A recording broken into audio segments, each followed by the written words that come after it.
Muy buenas, compañeros.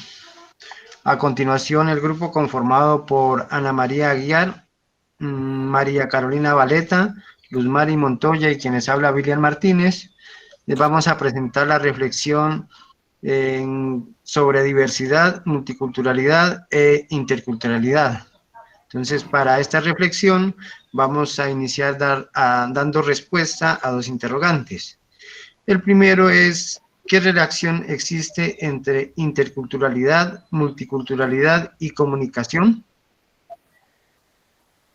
Bueno, muy buenas tardes a todos. Vamos a hacer un acercamiento al concepto de multiculturalidad, en el cual se daba un lugar a las comunidades desde su raza, desde su identidad, haciendo como una jerarquización a los diferentes grupos sociales.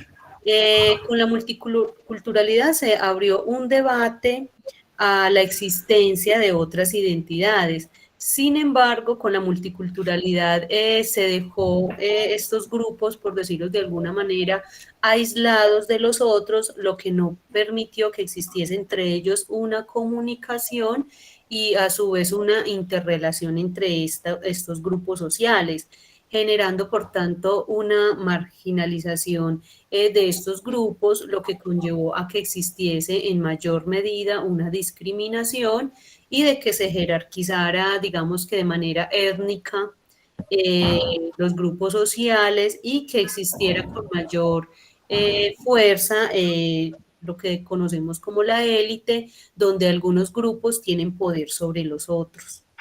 En este sentido, con la multiculturalidad se empezó a abrir un debate frente a estos aspectos y se dio origen a lo que es la interculturalidad, que es lo que mi compañera Carolina les va a presentar. Buenas tardes, compañeros. Bueno, en relación al concepto de interculturalidad y de una manera más amplia, se puede decir que la interculturalidad es un fenómeno social, cultural y comunicativo en el que dos o más culturas se relacionan de manera igualitaria y en el cual la herramienta a través del, o el instrumento a través del cual se hace esa mediación es la comunicación. La interculturalidad se rige por varios principios, entre los cuales podríamos mencionar que no existen culturas mejores que otras y las culturas se enriquecen por el contacto con otras. Se trata en el fondo entonces de proponer un instrumento para replantear las dinámicas sociales, políticas y económicas que tradicionalmente se habían considerado importantes, pero que la interculturalidad le da un giro y le da mayor preponderancia a la igualdad de los diferentes pueblos y las diferentes culturas.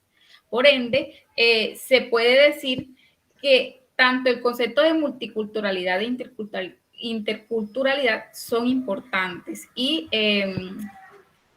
tienen puntos de encuentro referidos a la convivencia en comunidades humanas de personas con distintos bagajes culturales. Sin embargo, el concepto de multiculturalidad se queda un poco corto. ¿Por qué? Porque simplemente hace ese reconocimiento de la cultura, sí, como un fenómeno social que se da en las diferentes comunidades en las que nosotros nos relacionamos.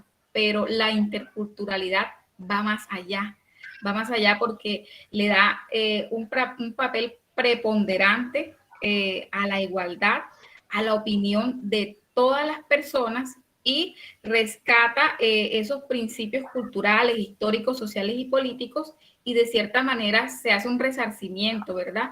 Cuando los derechos de las personas han sido vulnerados. Podemos decir entonces, Carolina, que esta interculturalidad permite la comunicación entre los diferentes grupos sociales.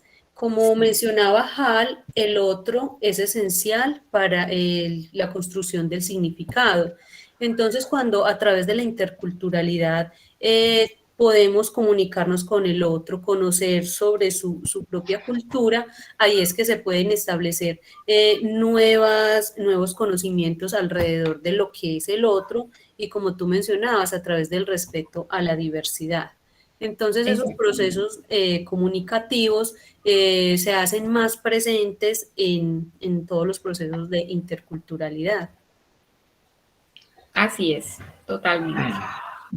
Muy bien, compañera Mari, compañera Luz Mari, por sus valiosos aportes que nos permiten acercarnos, entender y comprender estos términos de multiculturalidad, de interculturalidad y comunicación. Como segundo interrogante tenemos: ¿qué relación hay entre Estado y la identidad nacional? ¿Cómo se construye allí la diversidad?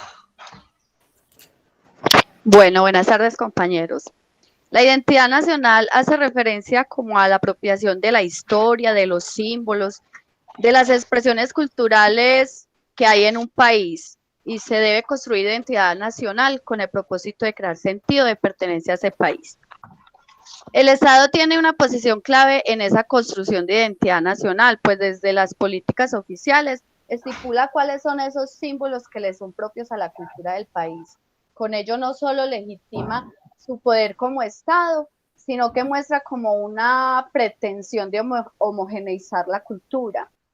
Sin embargo, pues no se puede desconocer que hay diversidad cultural, porque hay una multiplicidad de las formas de expresión cultural, entendiendo expresiones culturales como las producciones que surgen desde la creatividad de los pueblos, de las personas que habitan un país.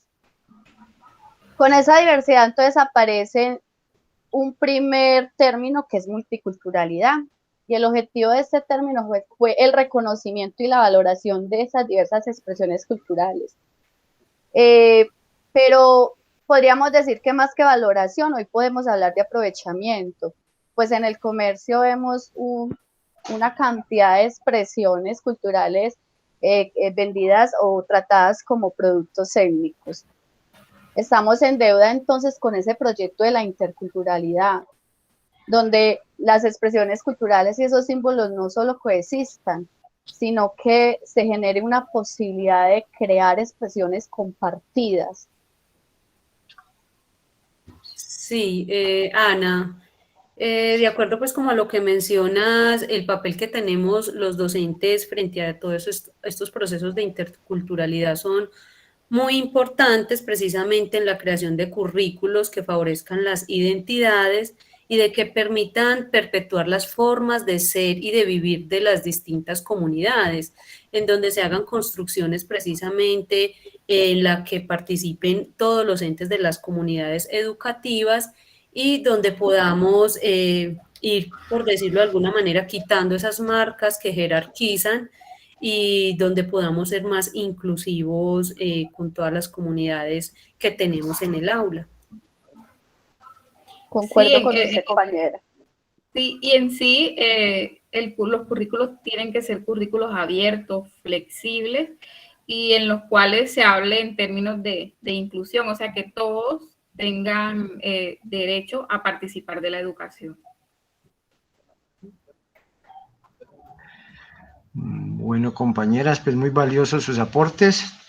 Después de haber escuchado sus reflexiones con respecto a estos interrogantes, podemos entonces concluir que la cultura no tiene la posibilidad de desaparecer al ser un fenómeno histórico que se va transformando en la interacción humana en sus múltiples manifestaciones. Además que la interrelación humana hace imposible la homogeneidad cultural. También podemos decir que un Estado se lo puede entender como un productor de diversidad que surge de la tensión en el juego de los intereses políticos. Podemos decir también que todos como seres humanos, como seres sociales, poseemos cultura. Además que no hay cultura superior a otra, sino que son distintas. Conocido eso entonces como el relativismo cultural. Entonces, este es nuestro trabajo de reflexión en torno a interculturalidad, multiculturalidad. Muchas gracias. Muchas gracias. Muchas gracias. Muchas gracias, compañeros.